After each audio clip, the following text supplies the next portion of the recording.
आप स्क्रीन पर लिखा हुआ देख रहे हैं, यदि नवमांश में है ये स्थिति तो करें ये उपाय, नहीं तो बना रहेगा संघर्ष, नहीं तो संघर्ष बना रहेगा। और इस उपाय से हजारों लोगों को लाभ हुआ है, ये बिल्कुल सत्य वचन है। देखिए, आप जब कुंडली विश्लेषण कराने जाते हैं तो आपकी कोई ना कोई ग्रह दशा चल रही होती है, कोई ना कोई महादशा चल रही होती है, और बहुत सारी जिम्मेदारियों का पहाड़ हमारे ऊपर होता है। हम ग्रह दशा के चलते अपने कुछ भी काम टाल नहीं सकते, जिम्मेदारियों से मुंह मोड़ नहीं सकते। पैसा तो हमको कमाना ही है, क्योंकि परिवार का लालन पालन करना ही है। हाँ, हम योग्यता बढ़ा सकते हैं, हम संकल्प ले सकते हैं, पर फिर भी हमको ईश्वरीय कृपा की आवश्यकता होती ही है। जब हम किसी भी विद्वान ज्योतिषी से बात करते हैं तो विद्वान ज्योतिषी आपको बहुत सारे उपाय बता देते हैं, बहुत सारे गणित बता देते हैं, और आप कंफ्यूज हो जाते हैं। आप सोचते हैं क्या करें और क्या ना करें, कहाँ जाएं। आप फिर इस बात में संतोष कर देते हैं कि चलो जी, अभी तो बुरा समय चल रहा है, लेकिन जब अच्छा समय आएगा तो ये समस्याएं अपने आप निबट जाएंगी। एक बात मैं आपसे कहना चाहूँगा कि यदि आज बुरा समय चल रहा है, कोई विपरीत ऐसी ग्रह स्थिति चल रही है, कोई ऐसी विपरीत महादशा चल रही है, तो आज का कर्ज आज ही निपटाने का प्रयास करें। उस नुकसान को इतना ना बढ़ाएं कि जब अच्छा समय आए तो इस बुरे समय के प्रभाव को मिटाने में ही वो सारा बुरा समय चला जाए। अभी कुछ दिन पहले मैं एक महोदय की कुंडली देख रहा था, तो वो कह रहे थे कि साहब अभी तो चलो बुरा समय चल रहा है, 6 साल और आप बता रहे हो महादशा चलेगी, और जब ये खत्म हो जाएगी तो मेरे अच्छे दिन आएंगे, तो तब तक मैं कर्ज लेके काम चला लूं, और जब अच्छा समय आएगा तो कर्ज अपने आप निपट जाएगा। ये फॉर्मूला बिल्कुल गलत है। यदि आप ऐसा करते हैं तो जो अच्छा समय आएगा वो भी बुरा समय बन जाएगा, क्योंकि आपने इस बुरे समय का बोझ ही इतना बना दिया कि वो जो अच्छा समय का प्रभाव है वो आपको दिखेगा ही नहीं। बहुत सारे लोगों को मैं जानता हूं जिनका बुरा समय आया, विपरीत महादशा आई, लेकिन जब अच्छी महादशा चल रही थी तो उसका उन्होंने बहुत लाभ लिया था, बहुत कुछ जोड़ कर रखा हुआ था, और बहुत सारे कायदे कानून से वो चलते थे। तो बुरा समय जब उनके पास आया तो उनकी स्थिति ज़्यादा खराब नहीं हुई, और वो उस समय को निकाल के ले गए।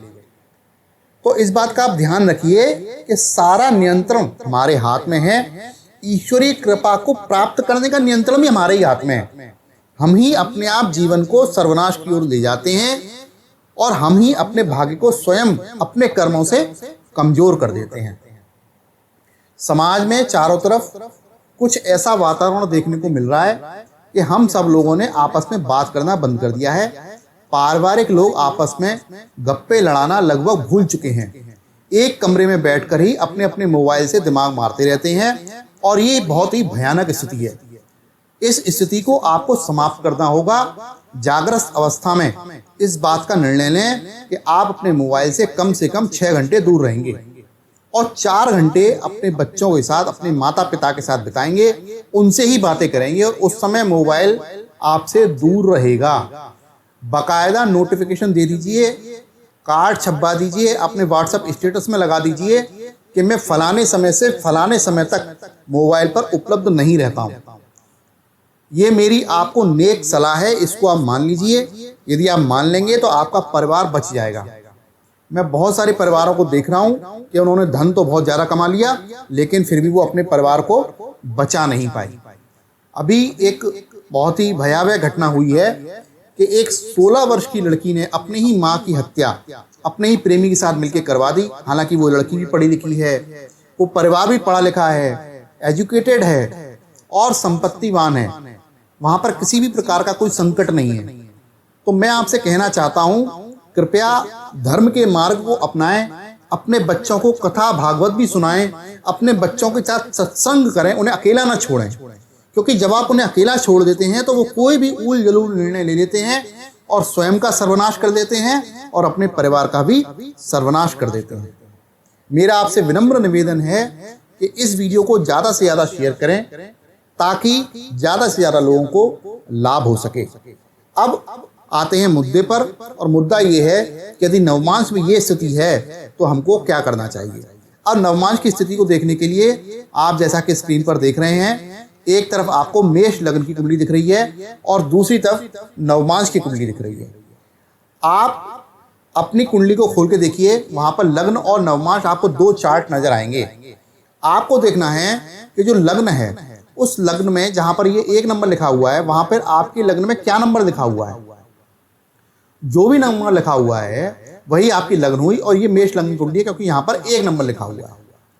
अब 1 नंबर की जहां 1 नंबर लिखा है और यदि नवमांश में यहां पर इस लग्न की जगह 6 लिखा है या 8 लिखा है या 12 लिखा है, मैंने आपको तीनों चार्ट दिखा दिए, आप बड़े आराम से समझ लीजिए।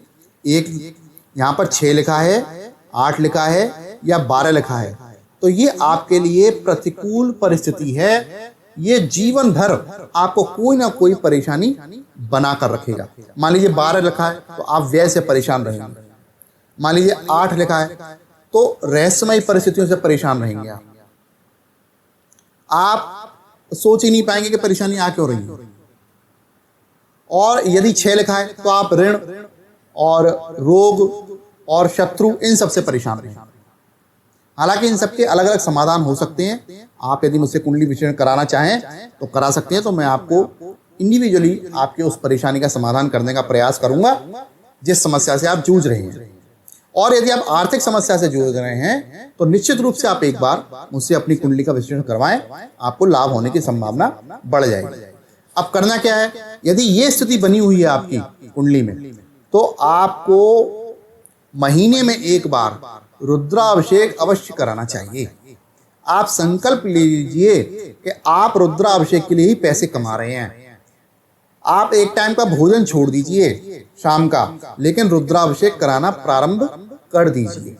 आसपास में कोई भोलेनाथ का मंदिर देखिए और कोई विद्वान पंडित जी देखिए और उनसे कहिए कि आप मेरा रुद्राभिषेक करा दिया करें। आप सोमवार का दिन ले सकते हैं या पूर्णिमा से पहले जो त्रयोदशी होती है उस दिन भी आप ये काम कर सकते हैं। पंडित जी महोदय आपको मुहूर्त निकाल कर दे देंगे और उसी मुहूर्त में आप रुद्राभिषेक का एक कार्यक्रम कर लीजिए। यदि आप नियमित रूप से रुद्राभिषेक करते हैं तो मैं कहता हूं दुनिया में कोई ऐसी समस्या नहीं है जिसका समाधान आप ना कर सकें। आपकी सभी समस्याओं का समाधान सिर्फ एकमात्र इस उपाय से हो जाएगा। आप इस उपाय को करके देखिए। ये वीडियो आपको कैसा लगा मुझे जरूर बताएं और मेरे इस चैनल को सब्सक्राइब करें, इस वीडियो को लाइक करें और इस वीडियो को ज़्यादा से ज़्यादा शेयर करें। ऐसी मेरी आपसे विनती है। नमस्कार।